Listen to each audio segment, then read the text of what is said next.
Hello, friends. Welcome back to Trending. Today is Thursday, March 27th, 2025. It's about 9:30 as we're recording. Good morning, Joe. Morning. How's it going? Good. You've got your annual tradition of rocking the Brewers jersey opening day. Opening day, man. Let's play some baseball. You ready? I am ready. They're playing the Yankees today. I was trying to remember who on our predictions pod episode. Who did I predict to win the World Series? I'm totally at a loss now. I think you said Dodgers again, right? Yeah, because they loaded up. I didn't like it. Yeah. Is it better to be right or to take a risk with a pick that you like better? Yeah. I don't know. So, yeah, it probably will be the Dodgers. They seem to just, I don't know, they loaded up. So, What can you do?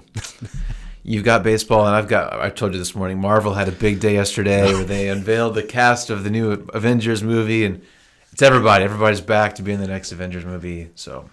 You're excited about baseball. I'm excited for a movie that's coming out in like 2 years. What a wonderful world. There's something for both of us. Yes. Oh, man. Nice stuff, man. All right. Well, today is one of those days where it's getting harder and harder to do this, Joe. We've done this long enough where it's harder to find new things to talk about every week. People need to feel sorry for us. Yes, exactly. Especially in our current climate, it's hard to find new things to talk about. So, I just happened to listen to a podcast yesterday. I finished it today. That was interesting. I thought it'd be a good topic for conversation, something we haven't really talked about before. Okay. People who aren't in church leadership world may not know the name Carey Nieuwhof. Yeah, and you'll always misspell his last name. Poor guy. And his first name. Yeah. I never remember how to spell either one of his names. It's a difficult name. His parents need to think about what they just did. Yes. Yes. But if you're in church world, you probably know him. He's kind of one of these gurus that everybody in church leadership follows. He's got podcasts and blogs and books, and he's kind of the guy that everybody's looking to for this kind of church leadership trends and stuff. So He has a podcast. I listened to it yesterday, and I think his most recent episode was titled, "Does Character Even Matter Anymore in Leadership?" Good clickbaity title, man. He's great at clickbait. Yes, he is. He knows how to get people in there. So next thing you know, you're listening to an hour-long episode. Yes. Nothing ever shorter than an hour for that guy. He's very good. I've got some bones to pick with Carey. I'll pick that. I'll save that for another episode. Good thing he's not a friend of trending. Yes, he probably won't be watching this, but I think it's a good topic. It's unfortunately a timely topic. He didn't mention anybody by name, which I appreciate, but just some things that are in the news. Some people might be following the Robert Morris stuff in Texas, or some stuff came out about Ed Gunger. There's a lot of Gungers, but Ed Gunger, he's kind of under some fire for some things that he probably did several years ago. Okay. Seems like it doesn't take very long for new headlines to pop up about some Christian leader who did something horrible. Right. And unfortunately, it's not just Christian leaders either. It's obviously our politics. Yeah. Not a day goes by that there's not a headline about that our political leaders have also done something they shouldn't have done. Yeah. So that continues to be this trend, man, where there's like the people that have the most power tend to not always have the best character. And so he was kind of he's throwing the question out there, like, do we care anymore? Have we as Christians just decided that we're okay with bad character if it gets good results? And what does that say about our faith if we're kind of propping up bad character? And he kind of brought up there's two lists in Galatians 5. Okay. So then in Galatians 5, there's the fruit of the Spirit, love, joy, peace, patience, all the good things. Yes. And Paul's saying that if you have the Spirit in you, these are the fruit. This is what will result in your life, these good things. But if you don't, what does he call it? The fruit of the flesh, or the I remember how he worded it. But anyways, all these other things, which are things like sexual immorality, impurity, debauchery, idolatry, witchcraft, hatred, discord, jealousy, fits of rage, selfish ambition, dissension, factions, envy, drunkenness, and orgies. So like, honestly, like if you look at our culture at large, kind of those things are what we tend to see more than the love, joy, peace, patience, kindness, goodness stuff, right? So anyway, I think Carey did a good job. If you want to check it out, you can, wherever you get your podcast, look it up. I think he had a good job leading that discussion. But what do you think, Joe? Where do we start? I know this is something that you've actually done some research on. So where should we start with this? Yeah. Well, we can kind of make our way to the topic of Christian virtue is important. A book that I'll recommend, won't bury the lead, but After You Believe by N.T. Wright is good because he's got this good 3-book set of Simply Christian, Surprised by Hope, and then After You Believe. I think if you read all 3 of those, you get a good panorama of the Christian life. Essential beliefs.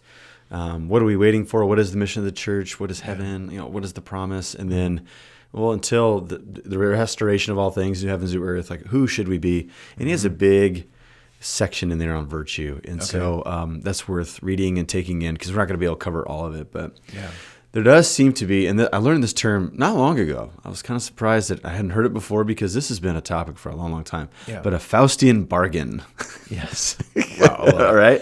If there was ever a Joe phrase, that's a very Joe phrase. No. Okay. Well, and then, ironically, I just now bumped into it, but it's along this topic. People say that when you like kind of compromise your morals, like, or your virtues, for like an immediate gain of something. And that seems to be kind of the main play of what we see today. Yeah. We kind of expect it in certain sectors of society where expediency is probably best, because you can only be in power for a little bit of time. And so go get it and then do something with it before it's taken away from you. Yeah.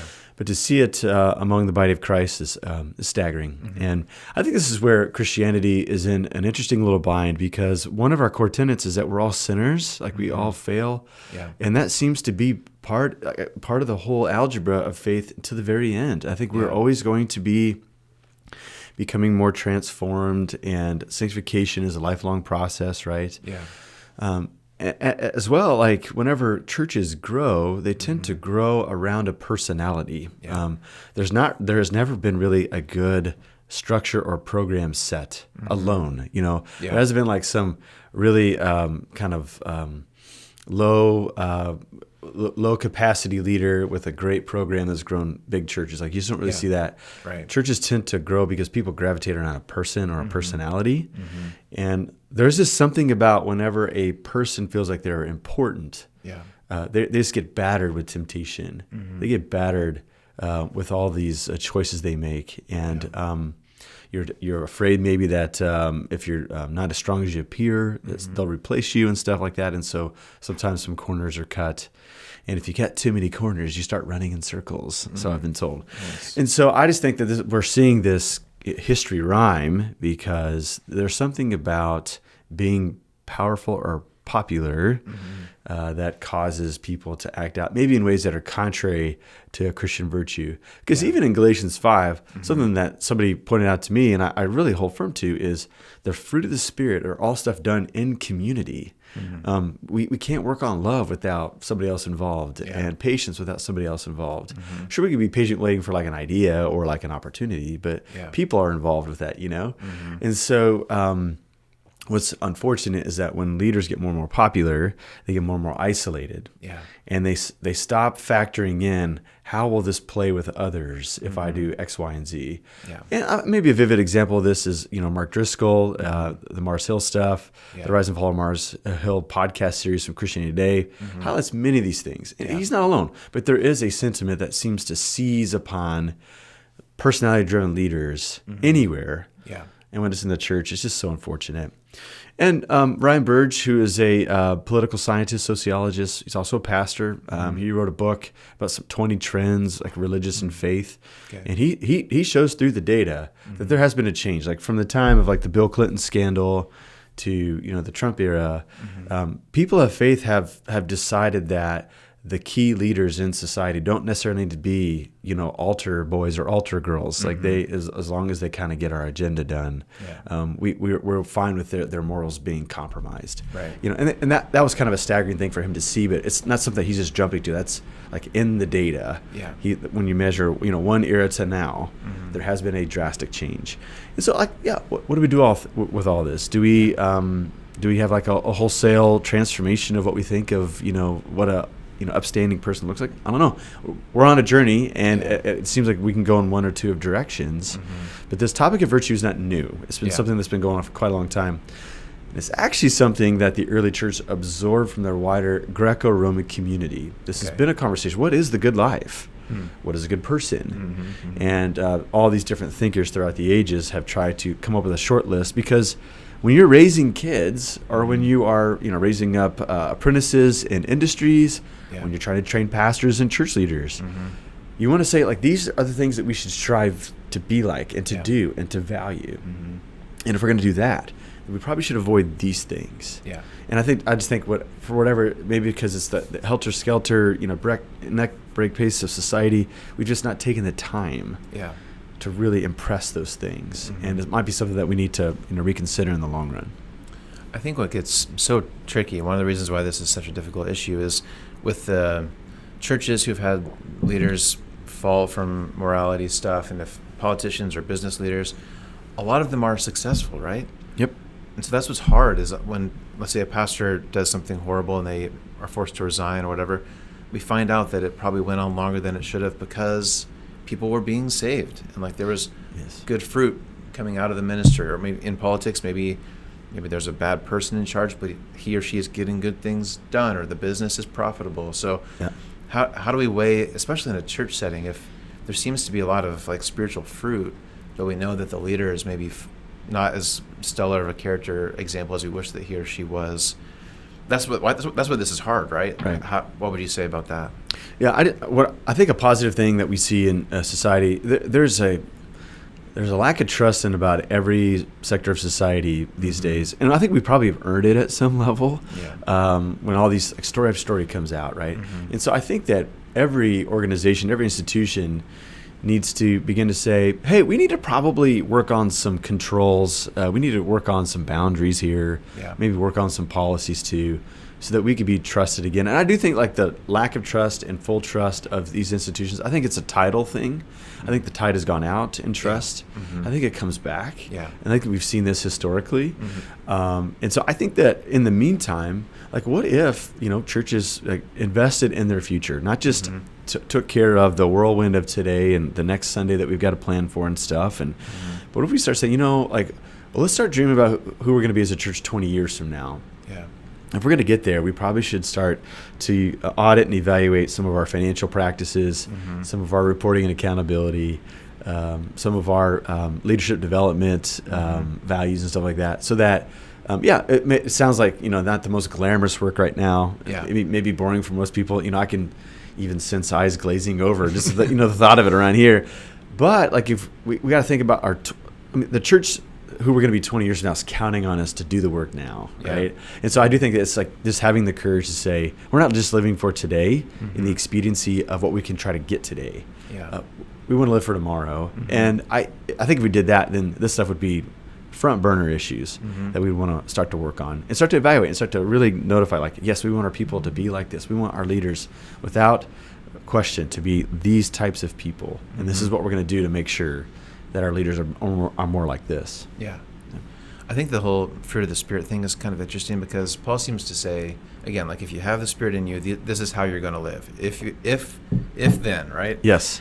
But we all know that obviously we all fall short of that list. That's a pretty great. I'd love to have all those things mentioned about me casually every day, but in reality, that's probably not true. And again, the way it's worded, it kind of sounds like the longer you have the Spirit in you, you're going to grow in these things, right? So ideally, when you're 50, 60, 70, 80, you have more love, joy, peace, patience, kindness than you do when you're 18, 20, 30, right?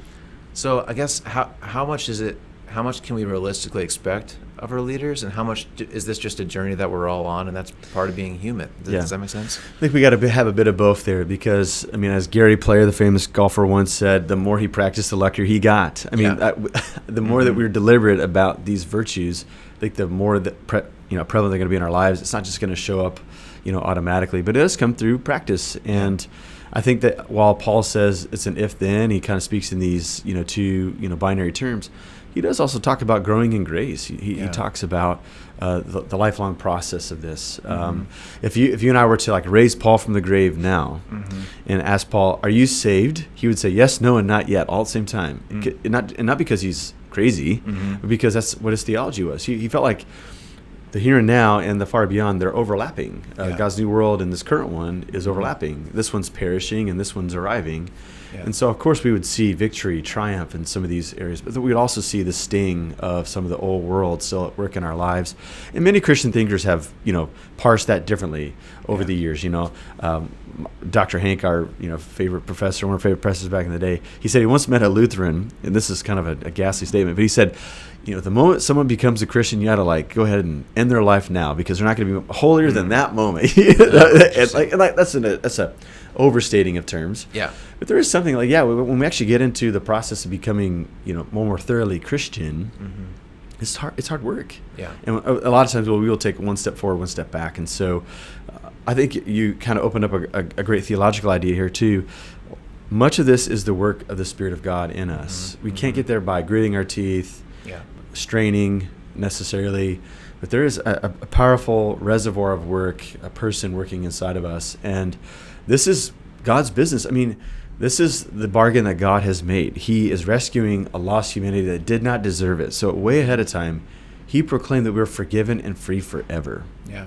And at the end of the age, really the only people who can enter into the kingdom of God are worthy to be there. And so like in the meantime, that the Spirit is trying to make God good on his word by making sure that we do qualify by the end. This is what N.T. Wright called present and future justification. We can experience the bliss of having peace with God now. Yeah. But there still is a process for us to prepare for the new age to come, because it is going to be different than this world. Yeah. Right? And I think this is why, like Jesus says, his kingdom is not from this world. It's certainly for this world, as N.T. Wright says. But this is why, like, there's like a fittedness that we're being prepared more and more for a different world.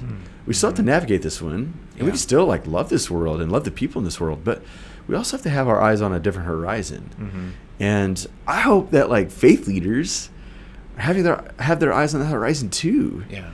Because that'll help all of us in this process of, spiritual transformation. And so if a faith leader today is only looking at how can I advance metrics, grow, our congregation size or our budget or, our footprint in our campus, if they don't have their eyes set on, but this is going to be a world that's full of justice and peace and unity, like if they don't have their eye on that too, then what are we even doing here? Is this the Christianity that Jesus so imagined when he gave it into the hands of his followers, and particularly when he gave them the Holy Spirit in his presence to be with us? And so I just think it's important for us, if we're going to be people of faith, let's live into that, okay? Love this world, yes, but also have our eyes on the horizon. Like there's a new world dawning, and I'm preparing myself for that as I'm trying to navigate with all the opportunities and the short life that I have in the midst of this one. Yeah, well, that's good, man. That leads me to I have two closing questions. Great transition. That's where I was going to go. So two things. So if someone is in a position where they're under the leadership of someone who they don't think has good character, what advice do you have for them? And how can we guard against this ourselves? Whatever stage of leadership we find ourselves in, how can we make sure that we don't fall into that? I don't know if I have the answer. I think I've learned personally along the way, it is simply best to ask God to work in that situation. If there are avenues for us to kind of take up the cause or to take up the point of order about maybe this person's character, what they're doing, I think we should. Because if someone's acting out of line, there's probably somebody like being oppressed or struggling. Those sound like big terms, but for the sake of those people who are wanting to for someone to take up their cause because they're being mistreated by a key leader, like we've got to do something, right? Yeah. But there's like a shadow to it as well, something that we got to be careful of. I go back to the Nietzschean quote where if you chase monsters, be careful that you don't turn into one yourself, right? Because if you look long into the abyss looks into you. And I think sometimes some of these folks who want to try to find all the rascals out there and make sure that they come, to their proper justice, I think that they can turn into someone that they're not going to be pleased with.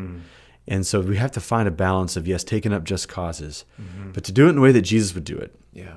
And I think whatever that Venn diagram overlap is, that's probably our best way forward. So that's the first thing, is certainly to pray about it, because God can do more, particularly in secret and in praiseworthy ways, than we could probably do in our out in the open and drastic ways. And so if we believe that God's at work, then let's continue to pray toward that end, that God would be at work. So that would be the first one. What was the second? That's okay. If we ourselves want to make sure that we don't slip into bad character, what are some practices that we can do to make sure that we don't fall into that? Yeah. I'd say be prepared to be because we will make some missteps. Yeah. And so learn how to grow and to change because of those missteps, and to give ourselves grace, because there's a good chance that when we do make a misstep, there's still time on the clock to make something of our stories. It's not totally over. And we could do something that should, disqualify us for sure. But just also have a little bit of grace, because we are going to make, we're not going to be perfect. Yeah. And so I would say that.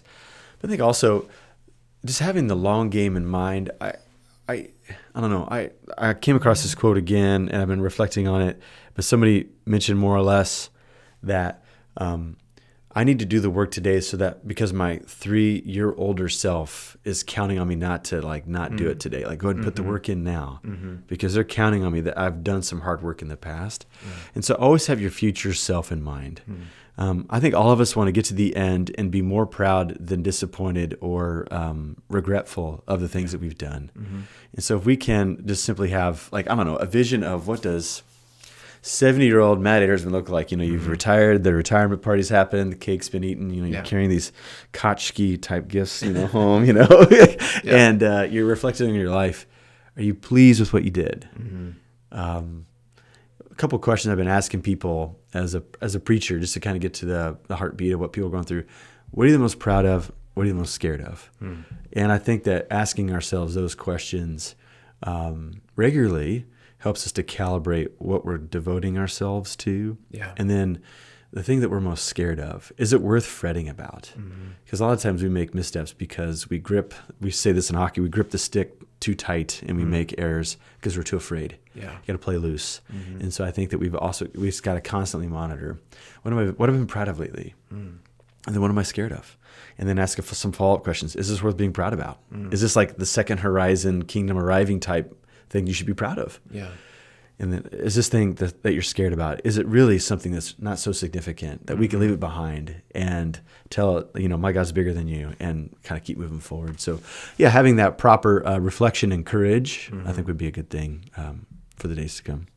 You mentioned at the top, community, right? Like doing this with other people and making sure you have other people to keep you in mind. Like that's a big, especially the more power you get, I think that's super important. Yeah. Do you have people in your life who aren't impressed by what you just did? And they're not trolls, they're not dunking on you, but they knew you when you were like, I don't know, 18 years old and we were doing silly things. Like they know the real you, and so they can kind of keep you a little more centered. And that is the vision of community. So like Adam and Eve in the book of Genesis, more than like a romantic relationship, it was companionship. If we can recall, like Eve arrives at kind of a trail end of inquiry of who is an adequate companion for this image-bearing creature that God's created. And finding no one, he creates someone from his side. And what does Adam say? This is now bone of my bone, flesh of my flesh. Like, I see an equal. And Eve is equal parts an encourager and a challenger. And if we can find people like that, I think that we'll find ourselves in a pretty gracious space. Yeah, that's good. Good parallel. So Newhoff in his podcast, the title, again, the clickbaity title was, Does Christian character even matter anymore? He said, yes, it does. And he kind of wrapped it up by saying that, all the studies of Gen Alpha, Gen Z, millennials, like the stuff seems to matter a little bit more towards the younger crowd than maybe some of the older folks who are kind of more, maybe towards the end of their life, they want to see some progress being made. So maybe they're okay. I don't know. I'm kind of conjecturing a little bit, but it seems like the rising generations, this is important to them, that if you call yourself a Christian leader, you need to live it out with your character. So Carrie would say, yes, it does matter, maybe increasingly so as this generation ages up. So. And we may have to make some wagers then. We may have to say, because adequate work-life balance is important, I may miss out on some opportunities. Because transparency is better than secrecy and seclusion, I'll have to make some changes. And that might affect some of these measurements that we deem people successful or not so successful by. So we just have to continue to think about that. And I don't know, like we just studied yesterday, some guys and I were going through Luke together, and at the Mount of Transfiguration, God speaks to Jesus. Well, he speaks to everybody on the mountain, but he calls him his beloved. Some translations say his chosen, And leaders are chosen. They're not born. They're kind of summoned for given moments. I hope that as any of us lead, and all of us do lead, if we can make decisions and stuff changes and happens, we're leading something.